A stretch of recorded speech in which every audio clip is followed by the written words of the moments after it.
రాష్ట్ర వాణిజ్య పన్నుల శాఖ ఆదాయం జూలై నాటికి 20,464 కోట్ల రూపాయలకు చేరింది.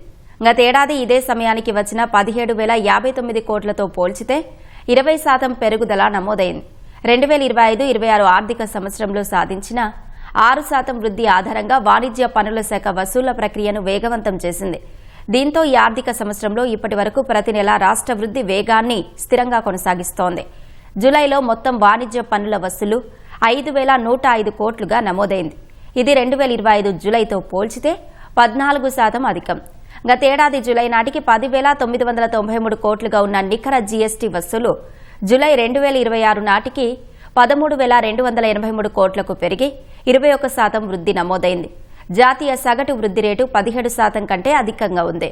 2025 జూలై నెలలో నికర జీఎస్టీ వసూలు 2,930 కోట్లు కాగా ఈ జూలైలో 12% పెరిగి 3,267 కోట్లకు చేరాయి.